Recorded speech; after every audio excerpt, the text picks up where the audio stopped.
Have you ever taken a trip that ended up lasting longer than you thought it would?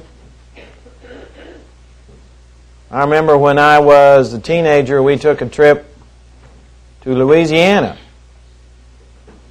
And I don't remember how many hours my dad planned on it taking. Probably not very many. For that trip, we had to stop 3 times and put on new alternators between here and New Orleans. Trip ended up taking a lot longer than he planned. That wasn't the first trip that took longer than planned. The Israelites took a trip a long time ago. Trip we find in the first part of Deuteronomy. Deuteronomy chapter 1. Some of these verses are in your bulletin. Luann copied them for us, typed them out for us. Recall the Israelites had left Egypt. God was with them.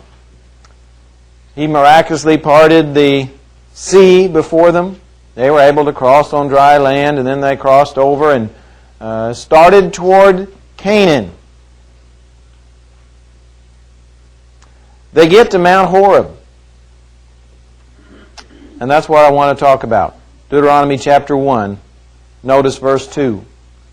Deuteronomy chapter 1 verse 2 says, "It is 11 days' journey from Horeb by way of Mount Seir to Kadesh Barnea."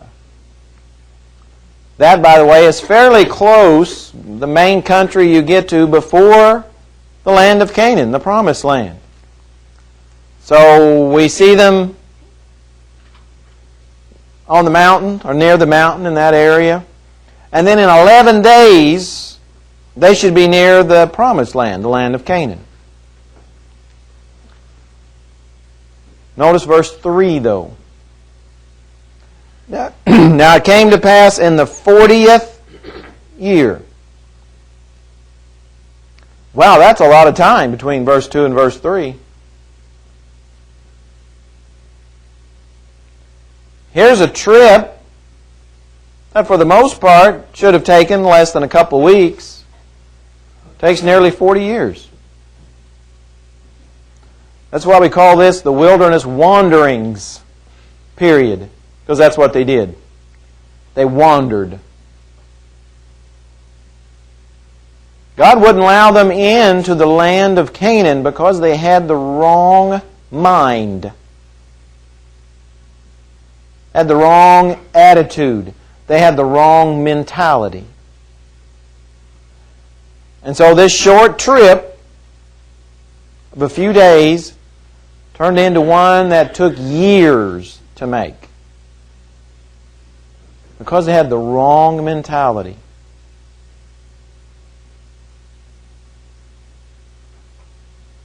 There was a battle going on in their minds between God and Satan. God wanted to capture their minds, but so did Satan. And during that period where they wandered throughout the wilderness, they had the wrong mind. And Satan was winning day after day after day. And then finally, Deuteronomy chapter 1, we go down to verse 6. "The Lord our God spoke to us in Horeb, saying, You have dwelt long enough at this mountain. Turn and take your journey and go to the mountains of the Amorites, to all the neighboring places in the plain, in the mountains and in the lowland, in the south and on the seacoast, to the land of the Canaanites, and to Lebanon, as far as the great river, the river Euphrates. See, I have set the land before you. Go in and possess the land, which the Lord swore to your fathers, to Abraham, Isaac, and Jacob, to give to them and their descendants after them." Can you imagine a journey that should have taken a few weeks turning into 40 years? They had the wrong mind.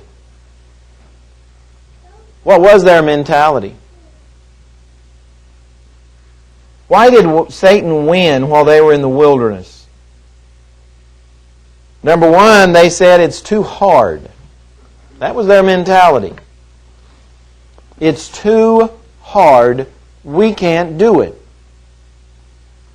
Remember the 12 spies that were sent into the land of Canaan? They go in and they see this beautiful land that they came back and said, it really did flow with milk and honey. And then they added one little word. But,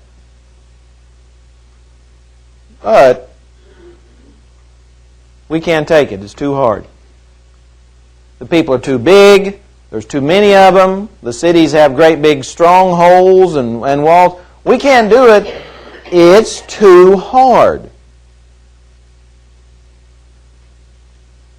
That's why Satan won in their minds. Because they couldn't see them winning. It was too difficult for them. But what did they forget? They forgot that right beside them, or leading them, was going to be God. God was going to be on their side. Without God, you bet it was too hard. There was no way they were going to do it without God. It was impossible. They simply forgot. Can you see Jesus during, we started talking today about His personal ministry that took a little over 3 years. And most of that time He was walking, didn't have a house, didn't have any type of transportation of His own. Can you imagine during that 3.5-year period walking around with His disciples, constantly saying, boy, this life's too hard. It's too hard not to have a place to call my own. It's too hard not to have a house. It's too hard not to have a family that would go with me. It's too hard not to have all the food I want. It's too hard. It's too hard. It's too hard to keep fending off all the Pharisees and the scribes, and it's too hard. I don't want to put up with the criticism anymore. It's too hard. Can you imagine Jesus saying that? That's what the Israelites were saying. It's just too hard. Can't do it. I don't want to do it. What did some of Jesus' followers do? Read with me, John chapter 6. John chapter 6, notice verse 60. John chapter 6. There were many followers by this time in Jesus' life.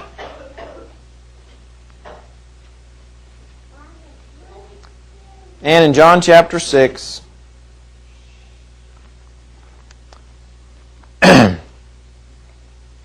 verse 60, therefore many of His disciples, when they heard this, said, this is a hard saying. Your translation might have the word difficult. This is a difficult saying. Who can understand it?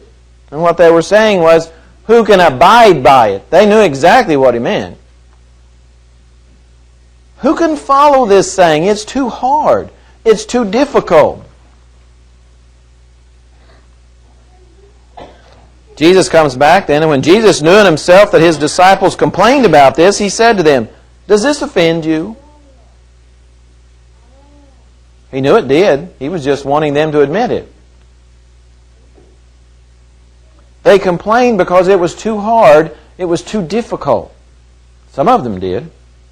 Skip down to verse 66.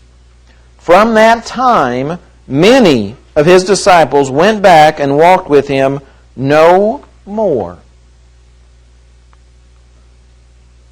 Some people begin the Christian life and after a while simply stop because they say, it's too hard.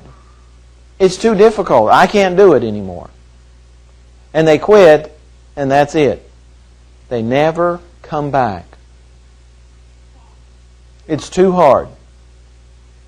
It's too hard to give up my old friends that I used to do so much with. It's too hard to give them up. It's too hard to give up some of these habits that I've had in the past. It's too hard to give them up. I'm not going to. That's too difficult. You can't ask me to do that, God. It's too hard. It's too difficult to get up on Sunday morning. That's my only day of rest. It's too hard. Too hard to come to class. It's too hard to study your Word. It takes too much time. I don't have that kind of time. It's too difficult. See, those aren't new things. Those were the things Jesus' disciples were saying 2,000 years ago. It was the same mentality that the Israelites had 5,000 years ago. So that type of mind has always been with us, because that's what Satan wants us to have. Satan wants God's people to have the idea that it's too hard.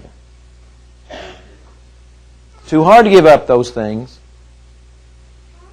He even convinced Eve of that, didn't he? He convinced Eve it's too hard. I know God said don't eat of that one tree, but that's asking way too much of you. It's too hard. You go ahead and eat it anyway. It's okay.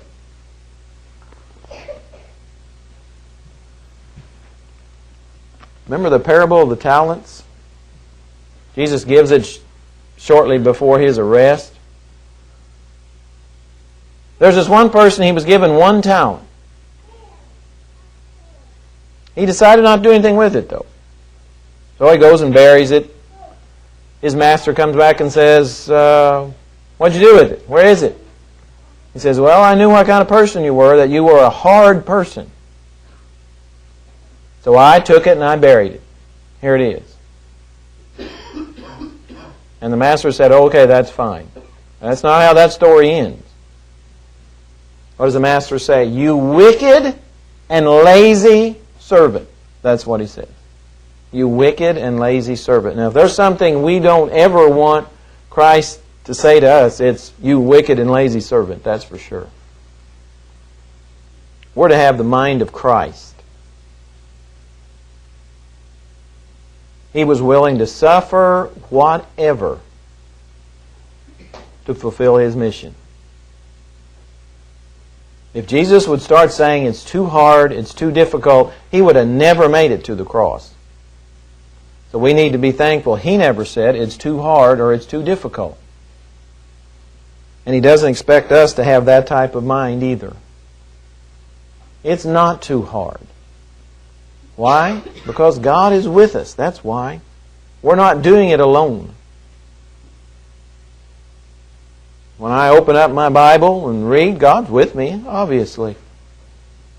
When I get up to come to class on Sunday morning or come on Wednesday night, God's with me. He's with us today. So we don't do it alone. It's too hard. They also had the mentality, the attitude, the mind that I have to have it now. I can't wait any longer for it. That was the attitude of the Israelites. I want it now. In Numbers chapter 21, just a few pages back, you'll come to verse 4. Numbers 21, verse 4.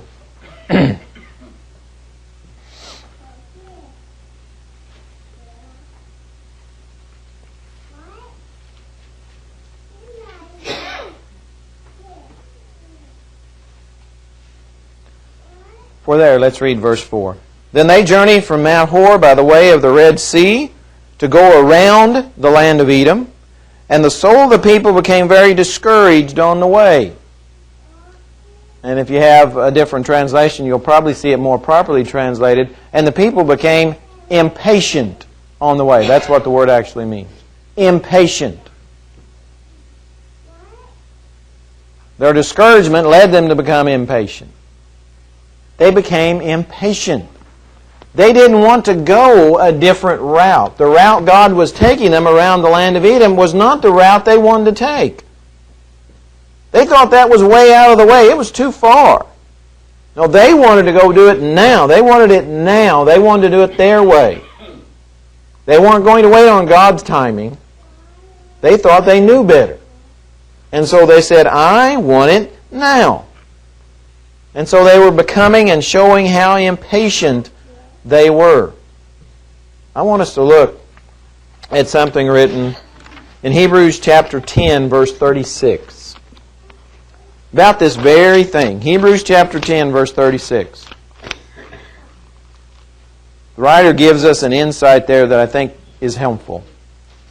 Hebrews chapter 10, verse 36. It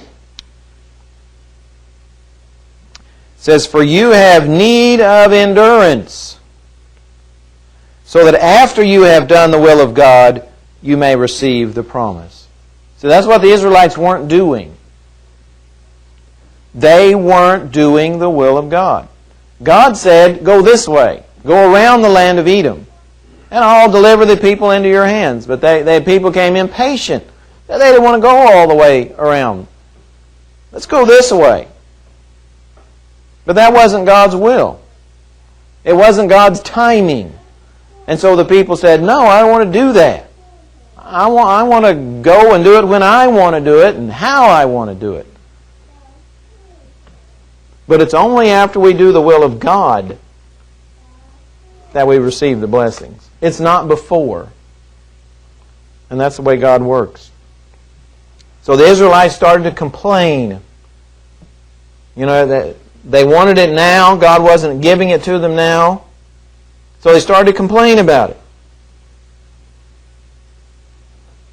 You know what happens, don't you? Numbers 21. Notice verses 5 and 6. "And the people spoke against God and against Moses. Why have you brought us up out of Egypt to die in the wilderness? For there's no food and no water, and our soul loathes this worthless bread," talking about manna.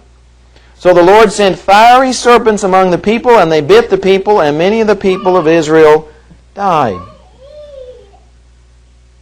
Why did they die? They had the wrong mindset. They had the wrong attitude. That's why they died. They thought they deserved something better than this, as they called it, worthless bread. We deserve something better than that. Think about all the wonderful food we had back in Egypt. They didn't, but that was what their mind was telling them. Think about all the good stuff we had before. Said, we're not getting what we deserve, so God gave them what they deserved. Fiery serpents that bit them and killed them. That's what they deserved, so God gave it to them. They said, God, give us what we deserve. He did. It wasn't what they were thinking, though. It was quite a lesson. And so Paul uses that lesson to teach us a lesson. 1 Corinthians chapter 10, verse 9. 1 Corinthians 10, verse 9. Paul says, "Nor let us tempt Christ, as some of them also tempted, and were destroyed by serpents. Nor complain, as some of them also complained, and were destroyed by the destroyer." Now all these things happened to them as examples, and they were written for our admonition, upon whom the ends of the ages have come. This attitude is the attitude Satan wants us to have. Satan wants us to have the attitude, I want to do things on my timetable and my timing, and if I don't get what I deserve, I'm going to complain about it. Satan's going to win if that's your attitude. Also, the people in the wilderness had the mentality of, it's not my fault. It's not my fault. Numbers 14. Notice verse 1. Numbers 14. Beginning in verse 1. "So all the congregation lifted up their voices and cried, and the people wept that night. And all the children of Israel complained against Moses and Aaron, and the whole congregation said to them, If only we had died in the land of Egypt, or if only we had died in this wilderness. Why has the Lord brought us to this land to fall by the sword, that our wives and children should become victims? Would it not be better for us to return to Egypt?" It wasn't their fault they were dying. It wasn't their fault that they left Egypt. Or so they said. It's not our fault. They wouldn't take responsibility for that 2-week journey turning into 40 years. They wouldn't take that responsibility. They said, hey, that's not our fault. We didn't do anything, and we're not going to take responsibility for it. So what did they do? They blamed God, and they blamed Moses. God, it's your fault. Moses, it's your fault. We're here in the wilderness. It's your fault that we don't have this. It's your fault that we don't have that. It's your fault, it's your fault, it's your fault. Not our fault. We didn't do anything.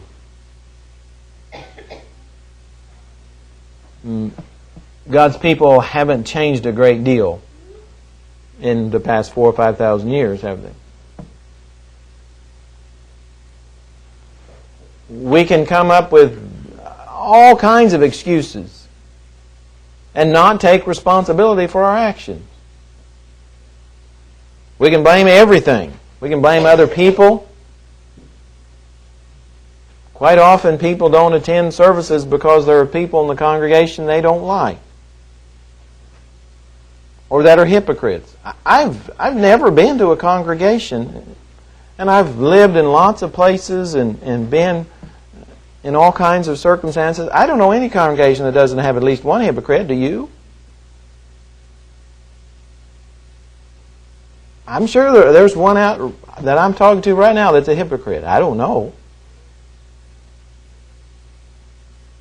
But if that keeps somebody from going to church, then they would never ever go. Because there are people who are not what they should be everywhere. Every congregation has people who are not what they should be. And we can't ever let that be an excuse for us not going. And to say, well, I'm just as well off as they are. Well, that's true, but that means you're both in bad shape. And that seems to not be understood sometimes. It's sad, but it's true. I have to take responsibility for my sinful behavior.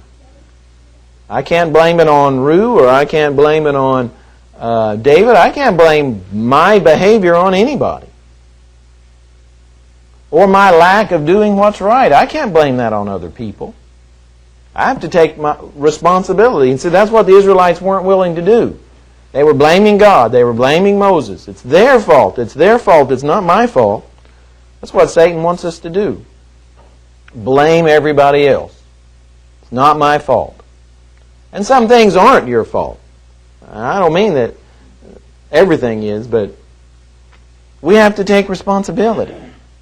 That's what they were not willing to do. David had to take responsibility, King David, after his sin, and we find that in Psalms 51. That whole psalm's about David taking responsibility. He says, I've sinned against you. I know I have sinned. I know what I did was wrong. See, Satan wants us to make excuses and not take responsibility. And lastly, the people wandering in the wilderness basically said, I'm going to do what I want regardless of what God says. The Bible calls that rebellion. One of the Psalms was written that talks about that. Psalm 78. Notice verse 7 and 8. Psalm 78, verses 7 and 8.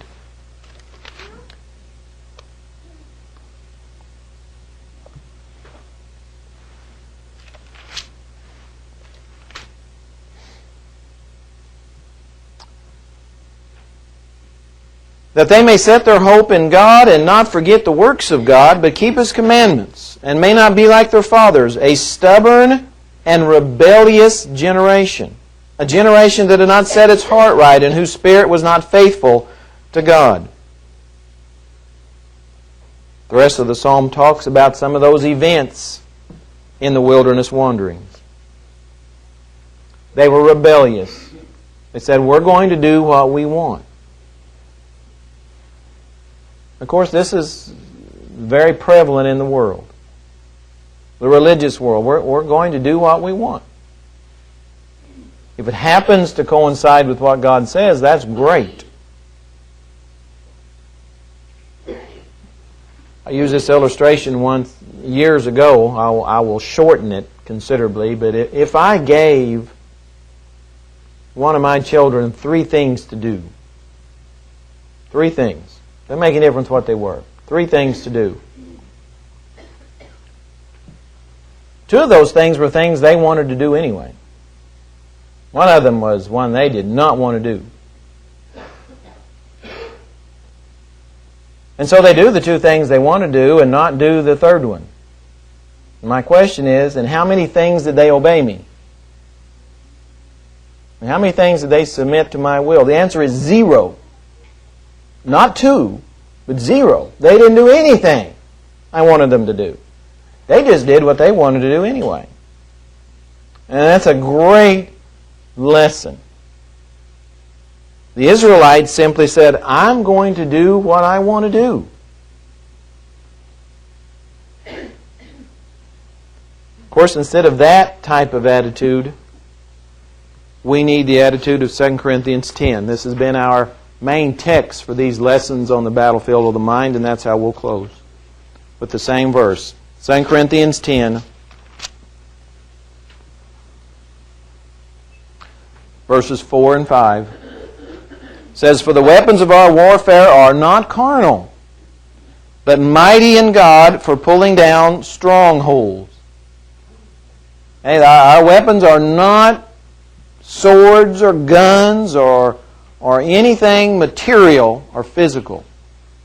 They're not carnal, they're not worldly, but they're mighty in God. They come from God, they have their source, their power in God. And as for pulling down strongholds, Satan has strongholds everywhere in this world. You don't have to live in this world very long to see those strongholds. Casting down arguments, philosophies, teachings of men, and every high thing that exalts itself against the knowledge of God. And we're to bring every thought into captivity. We're to capture every thought to the obedience of Christ. That's where the battle is going on. It's going on in my mind and in your mind. And Satan says, don't take responsibility for what you do. Do what you want. Do it whenever you want. That's what Satan wants us to think. So what do I have to do? I have to take those thoughts captive. Remember Philippians chapter 4, verses 6 through 8. Be anxious for nothing, but in everything, with thanksgiving, what are you supposed to do? Go to God, and what's going to happen? God's going to stand as a sentinel, a guard in your mind, so that things don't come in and take your thoughts captive. So what's my responsibility? Well, whatsoever things are true, whatsoever things are honest, whatsoever things are of good report, things that are praiseworthy, things that are noble, those are the things I'm supposed to concentrate on. That's where Satan wins or loses the war, in my mind. And he never gives up. He never gives up. He always is trying to win that battle. Sometimes he simply says, just wait. You can take care of that tomorrow. That's one of his battle plans. Just wait. Put it off. You'll have another day. You'll live another 50 years. You'll have other opportunities. That's part of Satan's plan. Put it off. Or don't worry about it. It's not that big a deal. God's going to overlook that. That's part of Satan's battle plan. But we know we can win because God's on our side. If we place our faith in Christ. If we repent, turn our lives around, focus on God and not on Satan. If we confess before men our belief that Jesus is the Son of God, and if we have our sins washed away in baptism, God's on our side. If. And then we can legitimately call Him our Father. Don't let Satan win the war that's going on in your mind, saying you will have plenty of opportunities because you simply don't know if you will or not. So if you need to respond today for whatever reason, I encourage you to come as we stand and sing this song.